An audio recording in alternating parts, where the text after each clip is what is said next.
Welcome back to the library. I'm Miss Taylor and I'm your children's librarian here at the Giddings Public Library. It is almost Christmas time. Are you ready for another Christmas story? Today we're going to read The Gingerbread Pirates by Kristen Cloudstrup, published by Candlewood Press.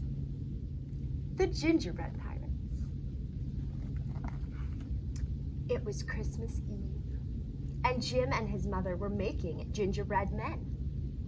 "Let's make a pirate crew," said Jim, and so they did. The captain had a gingerbread cutlass and a peg leg made from a toothpick. Jim loved him best of all. "You'd better leave some pirates out for Santa Claus to eat," said his mother. "Not Captain Cookie," said Jim. At bedtime, Jim took the captain to his room. "I wish you had a ship," he whispered as he climbed into bed. Then he lay awake, listening for reindeer hooves on the roof. Captain Cookie seemed to be listening too. Jim fell asleep, but Captain Cookie went on listening. "Where's my crew?" he wondered, "and who is this Santa Claus who wants to eat them?" When the house was quiet, he swished his cutlass through the air. He tested his peg leg. Tap, step, tap, step, tap, step. He climbed down into the darkness, and then he ran. Step, tap, step, tap, step, tap. He ran until he came to a cliff.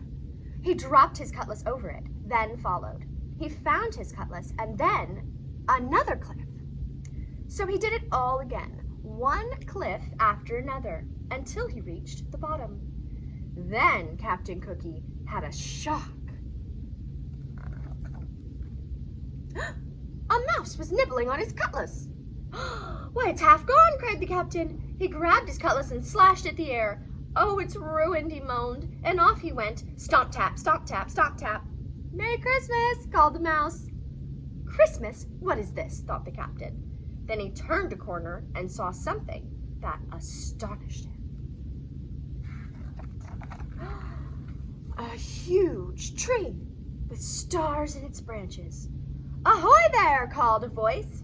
Looking up, Captain Cookie saw two pirates climbing down towards him.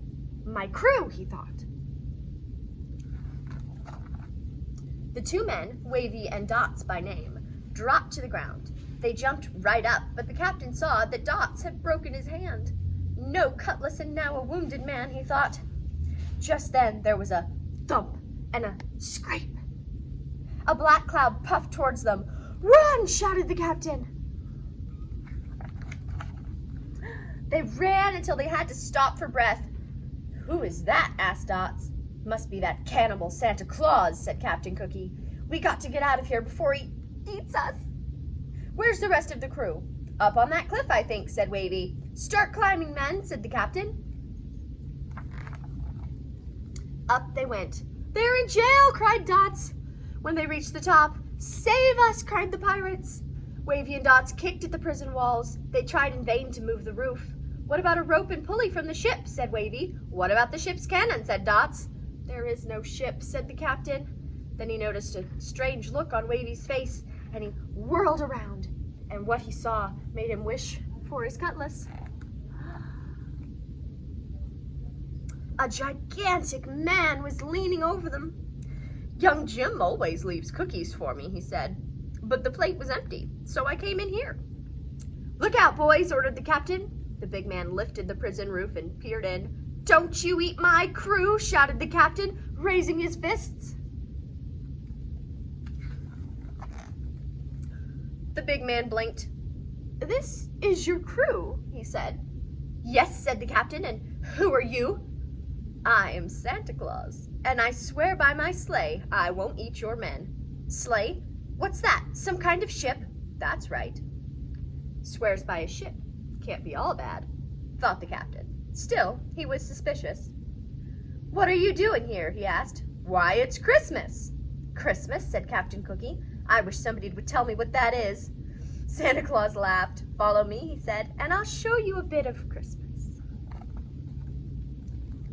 Back beside the starlit tree, the pirates watched as Santa Claus reached into an enormous bag. "What have you got there?" the captain began. "It's a ship," Wavy shouted, and the next thing Captain Cookie knew, his men were swarming its decks and rigging. "There's cannons and cutlasses!" cried Dots. The sky glittered with stars. The captain rubbed his eyes. Real pirates, he thought, and a real ship. He turned to look back. "Merry Christmas," he called, but Santa Claus was already gone. On Christmas morning, Jim's mother found an empty plate on the mantel.